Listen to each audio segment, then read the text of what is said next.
Hello, all of my history-loving friends. My name is Madam Morbid.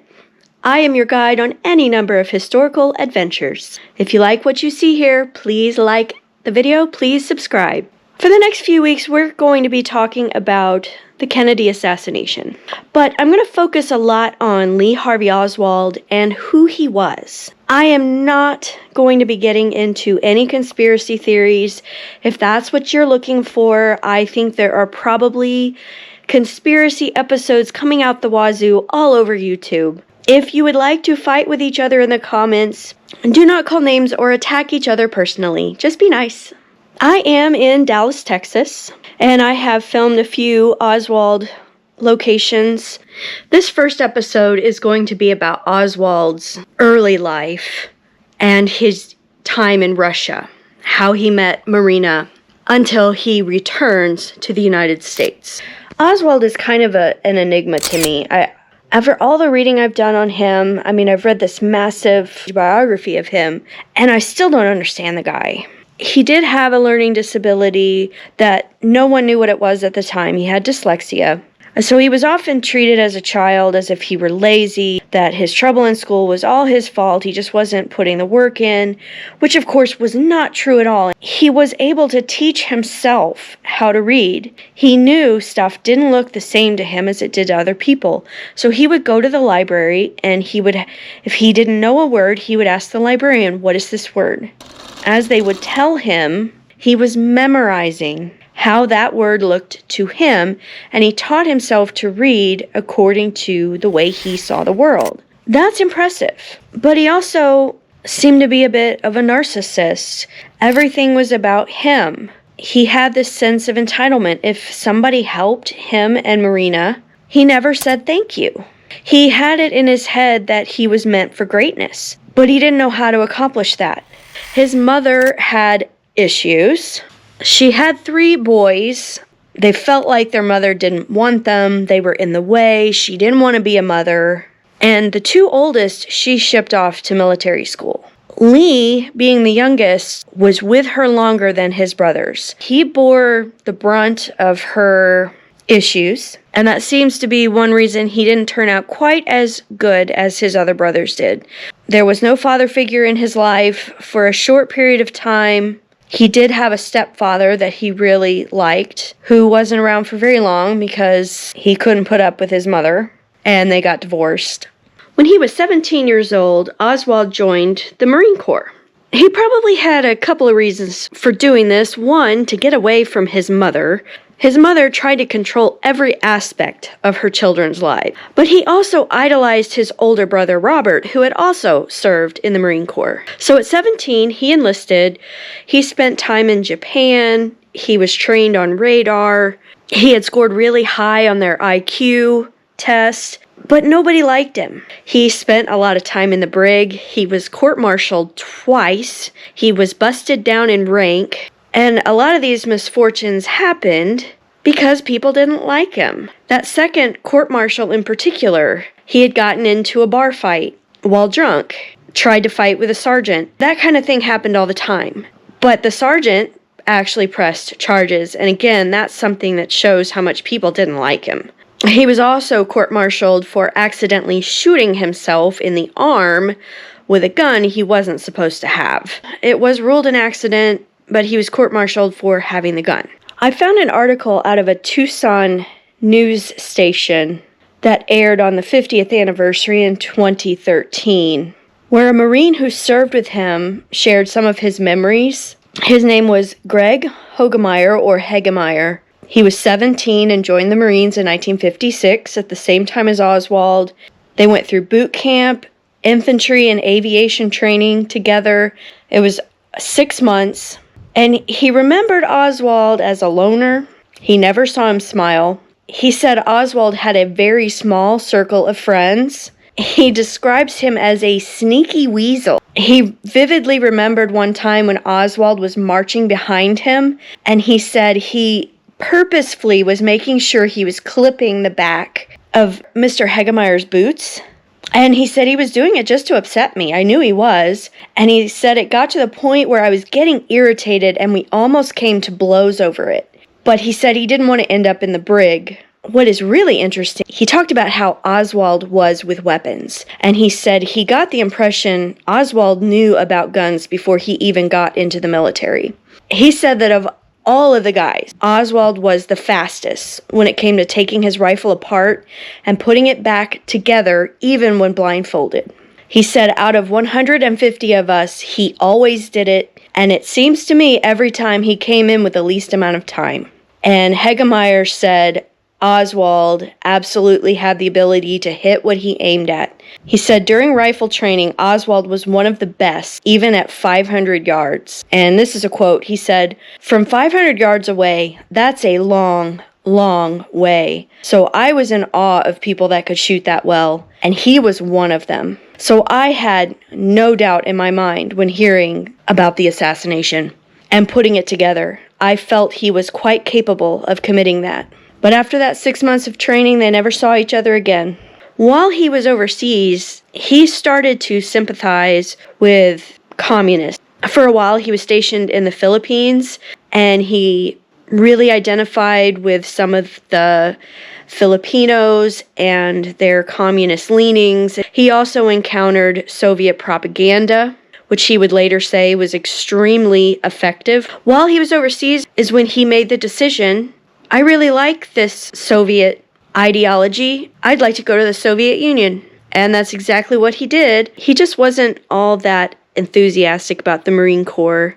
And he started talking openly about liking the USSR. This is the 50s, guys. This isn't that far outside of McCarthyism.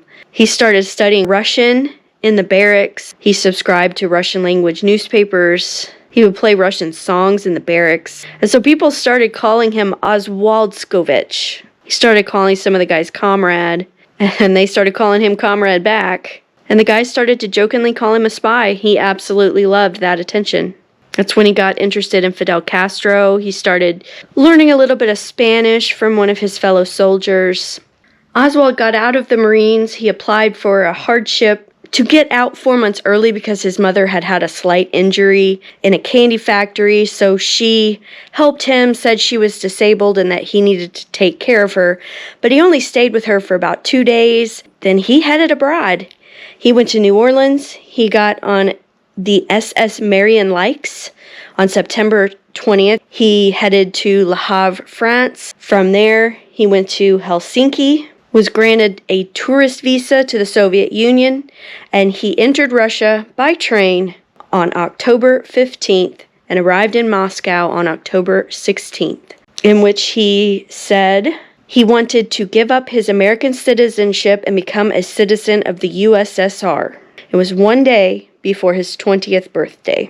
Now, Lee had a way of trying to force getting his way. While he was trying to get permission to stay in the USSR and he met a little bit of resistance, he was found in his hotel room bleeding badly from slashed wrists. He said in a diary that he soaked his left wrist in cold water to numb the pain, slashed it, then plunged it into a bathtub full of hot water to make it bleed more. But when he did this, he knew that someone was going to be coming to interview him again. He did not actually want to succeed in this. He was just trying to show the Soviets, hey, look, this is how serious I am about this.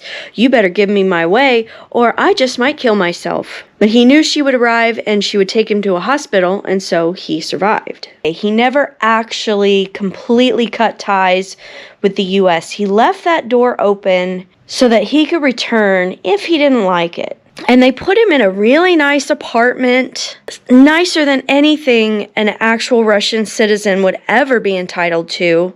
They gave him a job. He was working in a radio plant in Minsk. While he was in Russia, Oswald went by a more Russian name.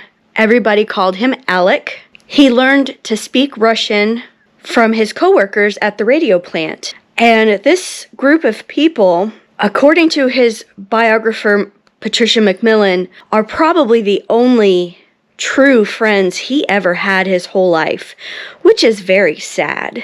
And though he seems pretty happy socially, Russia really wasn't all that better than the United States. Oswald wanted to go to college, He was hoping the Russian government would help him do that. And the longer he was in Russia, the more he began to realize they're never going to let me go to college. I'm going to be stuck working in this plant like everybody else, and that's all I will ever have.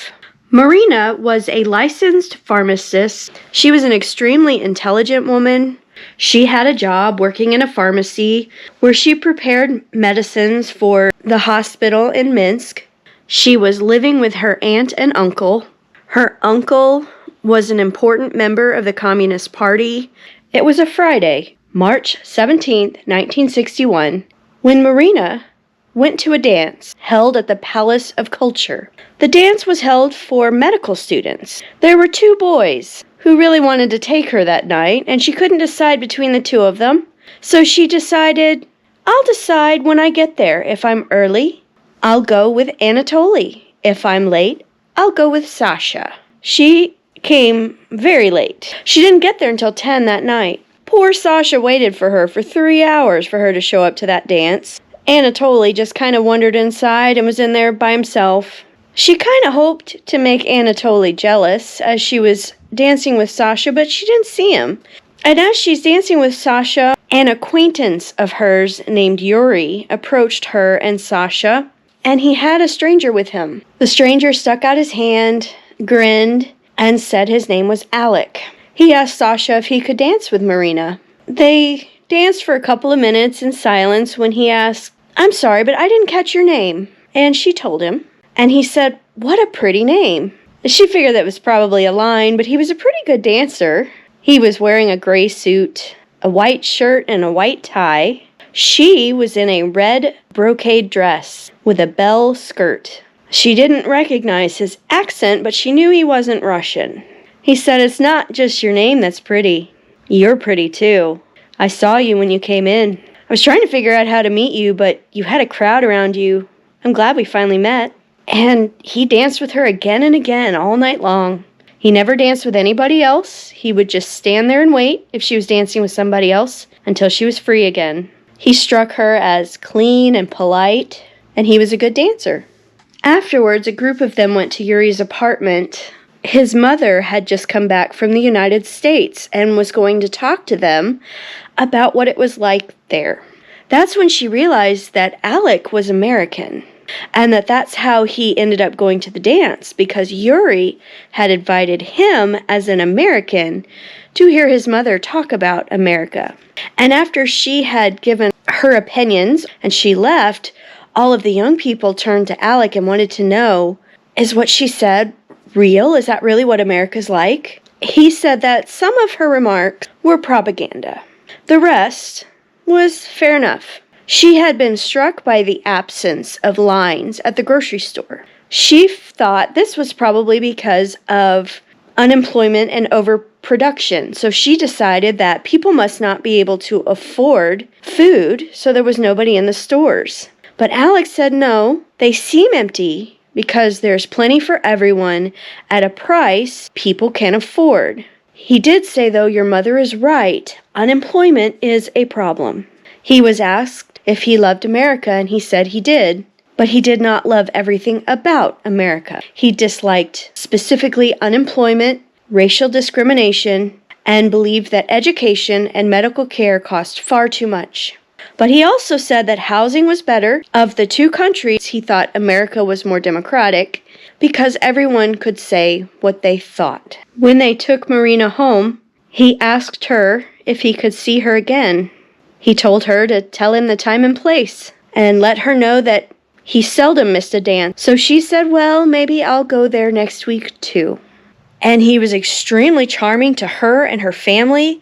It sounded like he was very sweet while they were dating. Oswald asked Marina to marry him 1 month and 1 day after meeting her. He proposed to her on April 18th, and he refused to even wait until June for them to get married.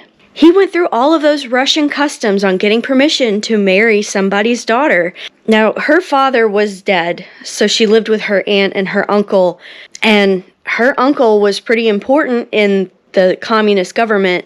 And Oswald had to go through an interview process with him and get her uncle's permission. But Oswald was a compulsive liar. He lied about things he didn't even need to lie about. He lied to Marina about his age. He told her he was older than he really was. He lied about his mother being dead. He did not tell her he planned to return to the United States. He swore to her he was going to stay in Russia. He told her uncle he was going to stay in Russia. Unfortunately, her uncle did not recognize the special paperwork he had for being in the country. He was under the impression Oswald was already a citizen of the Soviet Union. He thought it was a special visa for those who were new to the country, who were there for their first 3 years. Actually, what Oswald had was a temporary stateless person visa, stated that this person does not have citizenship in the USSR and may or may not have renounced the citizenship in their own country. If they had had the truth about stuff about Oswald, then maybe her uncle would not have allowed her to marry him. But Oswald had been very charming. He was very well spoken. And most important of all, Oswald had an apartment. Marina's uncle may simply have wanted his apartment to himself. Let me get my niece out of this place. Let me have some privacy, to not have family living with me anymore. Privacy was a very rare thing in Soviet Russia. To have an apartment was an amazing thing for a guy to have. And Marina admits that a large part of wanting to marry him was, number one, he was an American, which was very exotic. And number two, and probably most important, he had an apartment. And he had an apartment that was far nicer than any Russian guy she would ever hope to date or marry. And her uncle agreed to let her marry him. When they were filling out the marriage paperwork, is the first time Marina realized Oswald had lied to her about his age. She saw him write his birth date. He was not 24 like he told her. He was actually more like 20. And they began setting up house, and they planted flowers on the patio in window boxes. But they had no privacy. They were literally being spied on, and they knew it. There was a peephole into the bedroom where government agents would spy on them and listen to everything they said because he was from a foreign country. Oswald planned to return to the United States before he married Marina, so he lied to her when he said he planned to stay. But Russia wasn't what he hoped. He was bored. There wasn't much fun to do. It was work and sleep. He wanted to go to the university, and it was becoming clear to him that wasn't going to happen. He was tired of being spied on. His job was boring. So he started working on the process of getting permission to go back to the United States. A couple months after they got married, Marina found out that she was pregnant. Lee was incredibly excited. She was a little more, I don't want to say she wasn't excited, but I guess she was nervous about being a mom. So when they wanted to come to America, they had to get permission to take Marina and the baby, June. June was born in early February. Marina started going into labor, actually, on Valentine's Day. And by the next day, they had a little girl. Oswald had to fight really, really hard to get permission to go back to the United States. It was a long, grueling process. Normally, he probably would not have been allowed to take Marina with him. But he annoyed the hell out of the government. He not only wrote letter after letter after letter, he also would show up in person and just hound them. And part of it was they just wanted to get rid of him. Marina wasn't considered much of a threat. She didn't have any state secrets. They kind of let her go to just get him out of their hair. One of the funniest things I really enjoyed, that final night, they sat in their apartment and they just said what they thought about Russia and being spied on and all the things that they hated, so that the people who were spying on them would hear and not be able to do anything to them for it. On June 4th, 1962, they boarded the Mazdam, and I am probably saying that wrong, I'm sorry. They boarded it in Rotterdam and it was headed to New York. And this is when his behavior toward Marina completely changed. and it was not in a good way. I was actually very surprised as I was reading about them, how sweet he was when they were in Russia. But something about the minute they got on that ship and were headed back to the United States, he just changed. She spent a lot of the time in the cabin alone with the baby. He would take paper and he would go to the library and he would just be there for hours. He would leave at night. He would go to the movies and she would just be in the room by herself with the baby. He would come and get her for meals sometimes. One night at dinner, their waiter was half Russian and half Dutch, so he spoke Russian, and he started asking Marina about herself, and Lee became very suspicious and was telling her, "Don't tell him anything, you don't have to. It's no accident they gave us a Russian-speaking waiter." She thought this was crazy, and she just chatted away with the guy. She had no idea what was going on, but it was very clear that anytime he ever took her anywhere, it seemed like he was just doing it out of duty. And she started to worry that he was ashamed of her. Do I look like a little Russian fool? She thought. But she started to get depressed. He was all she had now. If he was ashamed of her or didn't really love her, everything she loved was behind her in the Soviet Union. She finally asked him, "Are you ashamed of me?" He didn't say anything, but then he said, "There's a beauty shop on the boat. The girls come out looking like princesses." "Oh, is there?" she asked. And that's all he said. This made her angry. One night at dinner, all of this tension just boiled over. She was wearing the red dress she was wearing the night they met. She looked beautiful, but she was extremely down, and she looked it. He said, "Wipe that expression off your face. People are staring." She said, "I can't look any other way." And he said, "Why?" She said, "Because you've changed toward me. Because you don't love me, and I feel hurt." And he said, "If you don't care for me the way I am, go away." She said, "Where am I to go? There's only one way to go, and that's the ocean." And he said, "Okay, go." She got up from the table in tears and ran. She walked around the deck. It sounds like maybe she even thought about actually doing it, but only for a moment. And then June came into her head and she said, "Junie needs me, even if Alka doesn't." She called him Alka. He came into the cabin an hour later and he said, "You're here, are you?" She said, "Only because of the baby." And then he went out again. And they kind of made up. He was always cruel when he was tense and nervous and had really bad anxiety. I've had anxiety, but I don't know why you would just be cruel to people because of it. How do you just look at your wife and say, "You're upset with me, fine, jump off the ship"? Okay, grumpy. I get that. I get grumpy. If I'm grumpy, you'll know it, but I'm not going to tell you to go kill yourself. Anyway, I don't usually like to show my opinions, but it's really hard with this guy. We now know what Lee was writing. He thought he was going to be swarmed by the press when he got back to the United States, maybe even government officials, that he would be questioned, maybe even arrested. What he was doing in the library, writing on that paper, was draft after draft after draft of possible answers to questions he might be asked about what he thinks about communism, what he was doing, is he loyal to the United States? And they arrived in America. There were no reporters, there was no government, no police, nobody there to take Lee away. They went through customs, and they arranged transportation to his brother Robert's house in Fort Worth, Texas. And that is where we will start next time, with their arrival in the United States and the building of their lives there, and the shenanigans that Lee will get in within the next year. Thank you all for joining me today. I will see you all next time.